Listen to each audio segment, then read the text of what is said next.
Hey everyone, welcome to our channel. In today's video, we will guide you through how to add contacts on WhatsApp.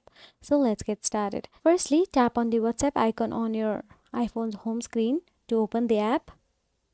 So after you tap on it, you will get to see the plus icon in the top right corner of the screen. Tap on it.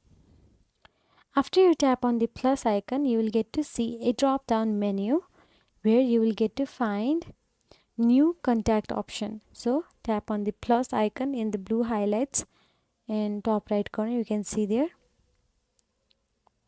So there you can see the new contact option available. Tap on it. If the person you want to add is not already in your iPhone's contact, then tap on the new contact. Now fill in the contact's name, phone number and any other information you want to include. Then tap on the done or save to save the contacts to your iPhone address book. Then start a chat. So that is it guys, we have successfully added a contact on WhatsApp. Now you can start chatting with them right away. If you found this video helpful, please like, share and subscribe our channel, and thank you so much for watching.